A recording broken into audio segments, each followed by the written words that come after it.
Alright guys, TacticalRab again today. Hope you're all doing well and enjoying your day so far. We have an emergency video for you all today. Los Angeles Guerrillas have just confirmed their starting roster going into the Major 2 qualifiers. Huke does not feature now on the team. He's not been benched though. He's been released as now an official free agent from the roster. What does that mean from the OpTic side? But it also means that he hasn't been signed by OpTic yet, if ever that is going to occur. Very much enjoyed your thoughts in the comment section below. Hit the like button if you enjoy. Subscribe if you're new as always. Plenty to discuss this evening for me. Firstly, this from the original GOAT. You know, this is big time, baby. Congratulations, because not only has he got married, but he's also got a baby on the way. Kind of crazy to think what's going to be the case in, I don't know, 20 years or so time when you've got Bella, Karma's daughter, competing, baby. Then Big T's got a kid on the way. You've got Apathy's got a child or two, baby. Not 100% sure, but yeah, this is Big Timer, of course. If you guys aren't familiar with the story of Big Timer, I'm pretty sure he is still the only COD player to ever feature in the Guinness Book of World Records for a time back in the day, in the early days when he was considered one of the very best and won the most events at a time. I think he basically was the winningest player in terms of prize money at one point, and he got his name in the Guinness Book of World Records for that feat. Retired very early on, but is still an icon of the scene, and honestly, he still makes YouTube videos, I'm pretty sure, so always a good watch. Big Timer's content, man, is some of the best you are ever going to find on YouTube, so congratulations and wishing him the best of 2023s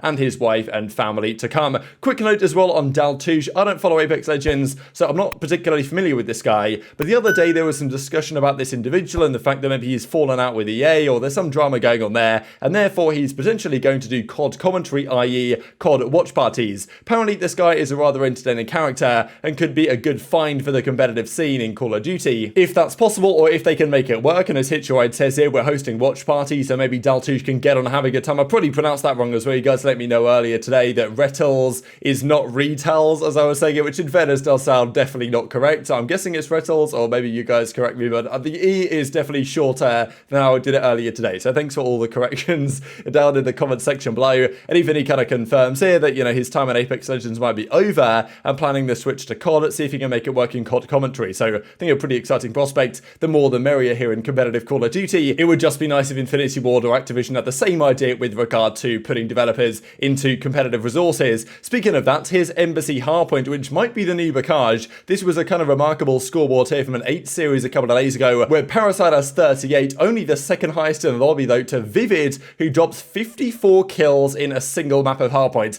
Now, in fairness, in kind of 8s, it's a little bit different to in professional play. I think even at the start of Black Ops 3, I remember, I think it was Temp who dropped like 75 kills in a fringe Hardpoint. The most that was ever achieved in an actual pro play map that series or that season was legal, I think was 62. So usually the amount that you can get to in 8s, because of the play style and people aren't playing so conservatively, let's say, you can drop more kills in 8s generally than is possible in a pro game, but nonetheless, Vivid with 54, just because this game so far in a pro match has only had 40 kills. Like, that's only happened one time as well from Scrappy on the hotel map back in Major 1, but apparently aBeZy is the way to go, maybe partially helped by the new spawn system as well, such that 50 plus is achievable in this game. We might get plenty more 40 plus kills at the very least from now to the end of the season. Let's talk then about all these rosters. We've been discussing OpTic the last several days. There's been various rumours and hints as to what might be going on there, but the Major 2 qualifiers begin soon. Some teams are changing, but seemingly rather few. We know London are, we knew that Los Angeles Guerrillas are, and now that's been confirmed. Now, firstly from Beans, just quickly, he tweets this out there where this guy basically is like, oh my god, I'm dreaming. I think he packed, it's probably Bergkamp, isn't it? I mean, we've got the Dutch flag here, we've got,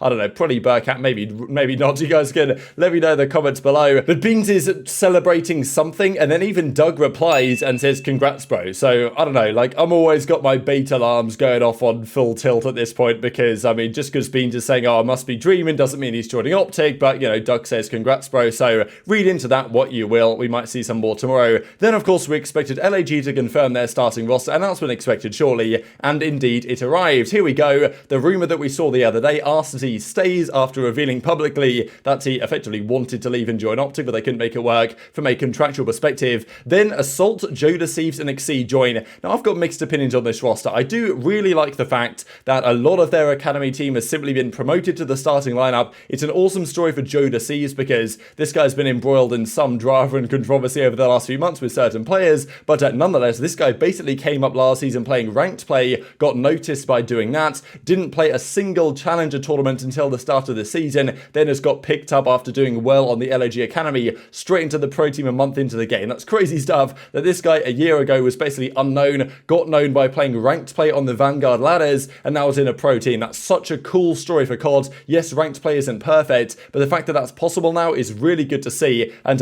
hopefully he does well. Now, Assault is joining Arcitys. Now, part of this might be because of Assault's leadership, and like the guy's a World Championship winner back in 2018 on Evil Geniuses, an MVP of that tournament, but nonetheless, to me, Assault is a pure main AR as they come. This guy is slow, this guy, you know, holds down the lanes, and that's kind of what Arcitys has been doing. So Arcitys is probably going to have to get quicker, step into the flex role, which you can do, of course, but Assault is a traditional main AR. So I'm kind of surprised. I thought they might bring in DiamondCon, who was arguably their best performer on the Academy roster, and put him in instead alongside Arcitys. Maybe that would have worked. Maybe they can still try it in the future. Exceed then is the other man closing out the squad. This guy, really talented player. We've seen him in the past. He is the, you know, you guys might remember the drama between Drazah and Exceed. 3-0'd when it mattered. Dog, you know, you guys know the rest of that one. And he's back in the league, baby. So LAG versus Thieves is going to be always a fun time for more reasons than just one. And that is the team. So replacing both of their SMGs. Huke is gone. Spart is gone. Neptune is gone. Everyone's been wiped out. They've brought their Academy team up. Kind of a crazy thing to do. It's hopefully, like, I'd like to see it work out, at least in part. I don't imagine this is going to be the 4-man team we see LAG field at the end of the season, but like the Academy team did well. They showed some promise against FaZe at the Prom at Major 1, so you know, these guys have some potential. They obviously great players in their own right,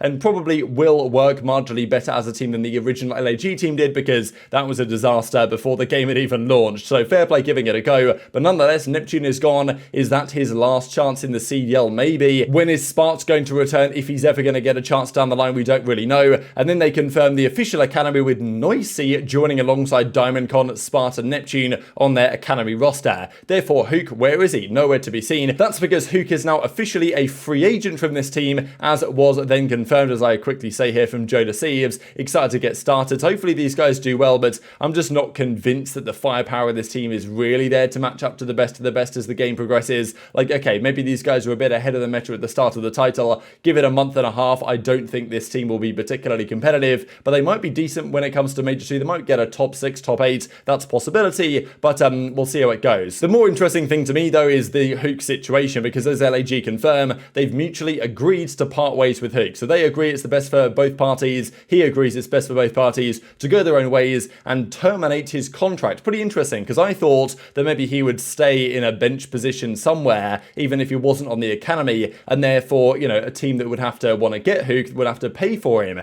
Now, all of a sudden, it makes it easier for OpTic if they wanted to get him, just because they tried to get Arcitys, couldn't make it happen for contractual reasons. Huke has now been released by LAG. He's an official free agent, and he's unrestricted, right? He can go where he likes, and teams don't have to pay him anything. All they'd have to pay for him is, you know, his salary, basically. Wouldn't have to pay any buyout from LAG. That's a big advantage that Huke now has in getting onto a new team, whether that's a London, whether that's an OpTic, whether that's whoever. Might be one of the above, might be none of the above within the next month or so. Who knows? But as Huke says, free agent for the rest of the season, game ready. So very clear, Huke, that he's going to keep going. He's not messing around, wants to get back on a new team, and is now a free agent. Now, one side of the story here, of course, is that because Huke's a free agent, he's not been signed yet, right? Like, okay, unless by the time this video goes live, OpTic announced Huke, like, you know, even as Jacob L says, and from his understanding, this isn't a done deal at all, that Huke to OpTic is a thing, and the Zeo reunion rumors are going to happen for sure, because if they were, Huke probably wouldn't tweet out free agent for the season. He'd probably tweet out, you know, thanks to the LAG guys, onto a new chapter or something like that, as they like to do. Saying a free agent outright kind of is advertising, right? Like, hey, I'm still here, I'm still a world champion, like, come get me type thing. Whereas, you know, he probably wouldn't have tweeted this if OpTic had got the contract signed. Now, maybe they're in process and maybe they're in discussions, but maybe not, right? Because as Jake Hell says, of course, they could still sign him, but they haven't yet, is his understanding, based on this tweet and maybe external information as well. And in addition to that, we then get this from Bance saying Zeo is back with the fire emoji, which kind of says to me that this might not be happening at all. I don't know what you guys think, but this is the logic I've been using the last couple of weeks, which we don't know how accurate it's been, but yeah, I don't know. Just when iLLeY tweeted out the Zeo gif, and now we've got Bance talking about that it's officially done and Zeo is back,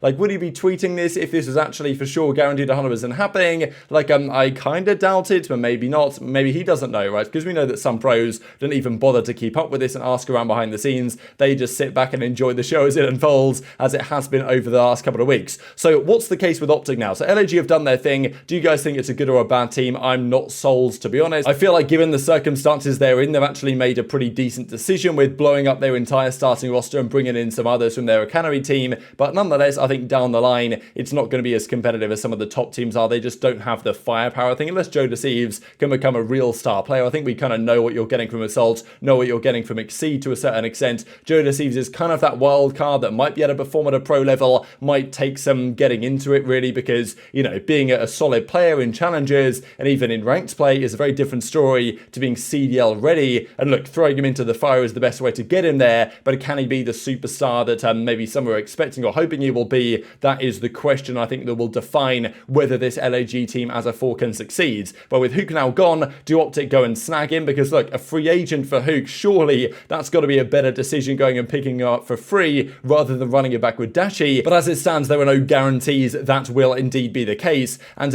especially important, right, because as Kevy Skills points out, to the sadness of many and understandably, it is 166 days from today until Scump will retire from competitive Call of Duty. Now, I'm guessing this includes the World Championship, but if they fail to perform as they have been so far, even Champs qualification is far from a guarantee from OpTic. So, you know, obviously, we'd think OpTic will still make it. I don't think they'll have any issues, but they've got to actually build a good team first, and maybe this Dashy team isn't really where it's going to be at, and that's why you'd think that at least now Huke's a free agent, just go get him, get practicing over the coming days, and get it sorted, because, yeah, we're 10 days away with no practice today for OpTic, it seems. Again, it's going to be a tough time for them to get sorted for the next cycle, but at least Huke is now gettable without any buyout being required. So very much interested your thoughts on all this stuff in the comment section below. And just to finish up with a final thing here from Brian Stats, thought was very interesting, the highest KD event ever in a rookie season. So I wonder if we're going to get anyone joining this year, just because, I mean, look, Scrappy would be the obvious candidate to achieve it. I think at Major 1 he had like a 1.1 or 1.09 or something like that. Nothing spectacular, but it was his first event ever as a professional player, really. There's a chance that he has a great event this season and drops a 1.28 or above that would get him onto this list of, I guess, the top 9 KD events ever in a rookie season. Formal and Simp hold the joint records. Just goes to show how, like, unreal Simp was when he first came into the scene in Black Ops 4. Dropped a 1.35 at Champs. I think he had, I mean, look, he played 4 events that year, won 2 of them at Champs in the playoffs just before that in Miami.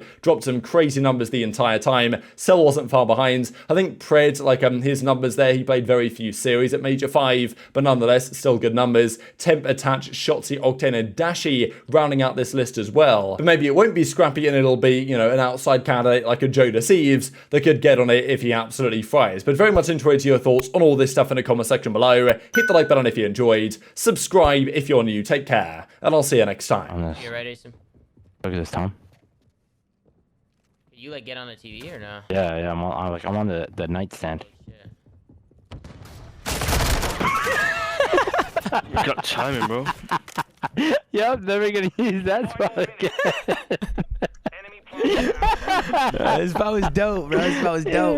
Yeah, maybe not so sure about that spot. That was a fire spot for I sure. thought that spot was gonna work, I thought it was man. gonna work.